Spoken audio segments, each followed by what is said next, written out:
Because you have been here for several days, and you have not actually explained who you are. Believe it or not, hiding a person from my parents has not been an easy task. Very well. Perhaps I should have told you sooner. You may call me Carl, and I'm here to make a deal with you. So what are you offering me, then? Well, let's just say it's a way for you to save the world, despite the fact that learning that your opponent has a knife causes you to instantly bolt from combat. Right, because I was supposed to combat a probably trained user of a superior weapon with a walking cane with a little rubber bit at the end taken off. That's a good point, actually, hence the offer I want to make. Alright then, what are you offering me? This. A toy laser gun. Well, we make it look like a toy so that we can carry it around in public, but it actually works. It fires a burst of synthetic plasma, which is invisible to the naked eye. Okay, come on, how could you possibly get your hands on a plasma-based weapon? That does not concern you. If you're skeptical of its efficacy, you may take it and try to fire it. Alright, then fine, I will.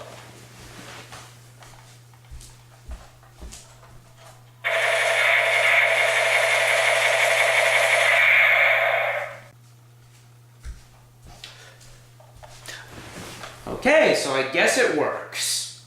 Quite. Now, I'm willing to give it to you in exchange for one thing. What? All I ask is the right to edit your videos before release, and you may not protest my additions, subtractions, and changes. Why would you want to do that? That is for me to know as of now. Do you want the deal or not? Well, what do you plan to add? That is also for me to know. I assure you that you will not notice the difference. Alright, fine, I'll make the deal. Good. Now I do believe you have a review to make. Yeah, I do. Hold on, I need to figure out what to review. This'll do.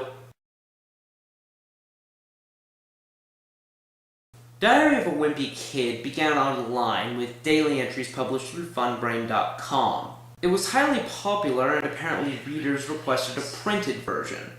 In response, the author, Jeff Kinney, restructured plot elements and jokes from the online version, which by then had ceased making new entries, to create the first 3 books. It went on to become so popular that it eventually spawned more books, and is still spawning books to this day, but right now we're just going to take a look at the first one.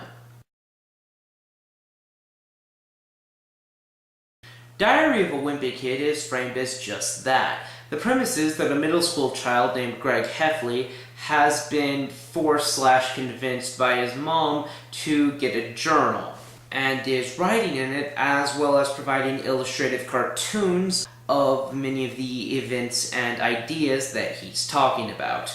Beyond that, the book simply recounts one school year from beginning to end. There's really not much need to explain all that much more than that, as the book really doesn't focus on any one single central conflict. Now, a lot of things are established so that they can pay off later, and often something that happened earlier will be important to later plot developments. And in fact, some of the important elements of the climax are introduced quite early, but the book lacks any one clear central conflict. As for the quality of what is there, though, it is most certainly very good. This book is a comedy, and the events that occur within it are certainly very funny. The ways that Greg and his associates succeed and fail in various circumstances are always well selected and amusing. The best part is ultimately the climax of the overall book, but the climax of each individual arc is a highlight, and many of the jokes, especially the later ones, are quite good. Alright, so there are several characters worth discussing here. Greg, his brothers, his Fred Rowley, and Fregley. Greg is the protagonist of this novel. He is, in all respects, a selfish and egotistical jerk, but in the comedic way that a lot of fictional children are. He's actually a lot like Timmy Turner, though much less heroic. You know, that very specific sort of egotistical selfishness that doesn't actually represent any real person I've ever met, but that works really well for comedy? Greg is that. Throughout the novel, he displays absolutely reprehensible behavior, including allowing his best friend to face disciplinary action at school for things that he actually did. He's also completely oblivious to how horrible he is. That said, this is all really good, and he's not as cartoonish as I think I'm making him sound. He's also not completely without merit as a human being. He's just rather greedy, selfish, and lustful. His best friend Rowley is clearly a much more pleasant person, but that comes with being socially awkward, childish, and sometimes somewhat stupid. But not in a bad way, at least not for the purposes of this. In fact, I said he was socially awkward, but now that I think of it, is that just Greg's perspective? I mean, he seems to actually get along with other people a lot better and more easily than Greg does. And even though, as portrayed from Greg's perspective, he doesn't seem to be in sync with the rest of the world in the same way that Greg fancies himself as being, he's by all indications a happier person.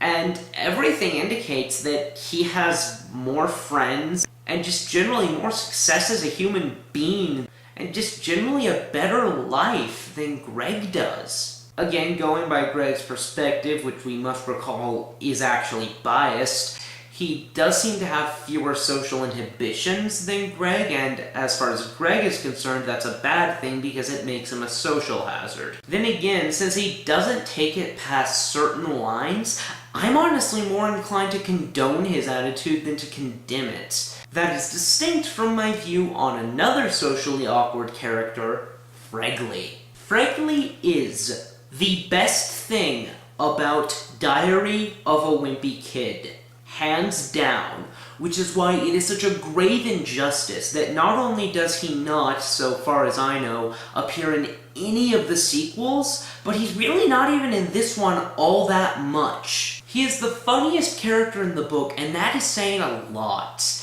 As for describing him with more specificity than that, I really am at a loss. He's just a weird person. I feel like I would have a very difficult time really describing him to you without mentioning specific incidents, and since I don't feel like doing that, just read the book. Trust me, you'll see what I mean. Roderick is Greg's older brother, and he's a very, very mean person. This is elaborated upon in the second book, but in the first one, he's just sort of an occasionally appearing and immensely mean person. He's also portrayed as being rather stupid, which is often a good source of humor. Manny doesn't have too much of a personality of his own.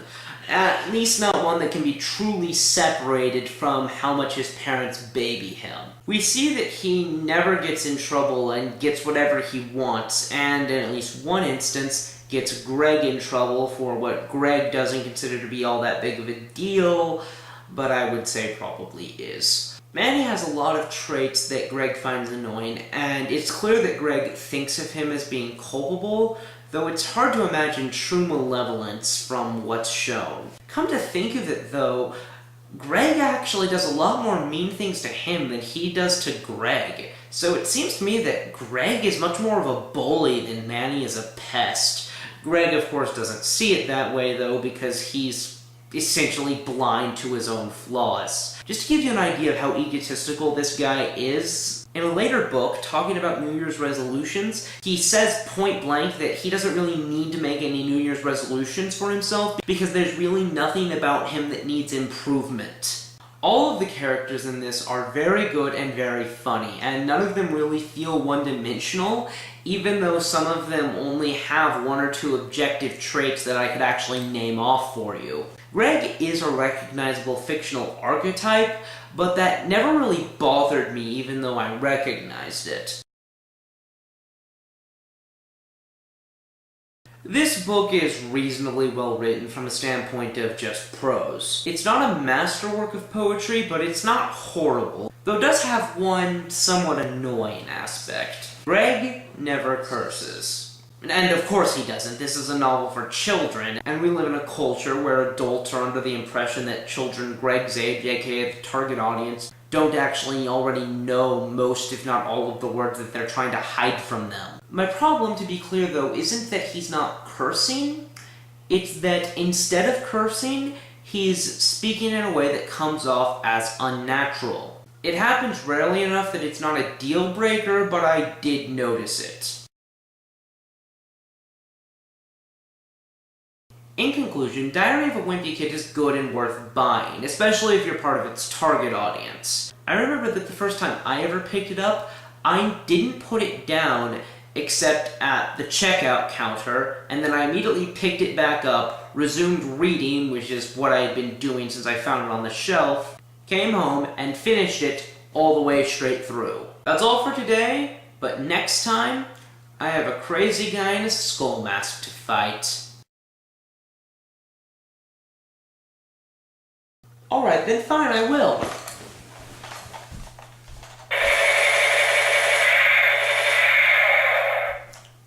Let's get a little more delay here.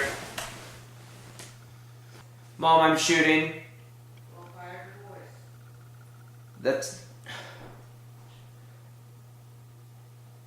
I can't necessarily just do that.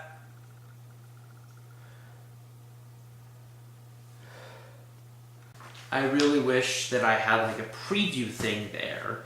I'm supposed to, rather than just a white screen, so that perhaps I would know if the script was in camera right now. Because my preview thingy is broken, and I'm gonna have to get a new camera soon because I'm not gonna be able to last too long dealing with that. There's, after the McGee arc ends here, there's not gonna be much plot for a little while. But it's still going to be really annoying.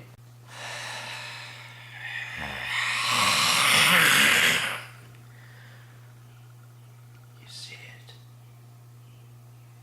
You see what I am. Pure hatred.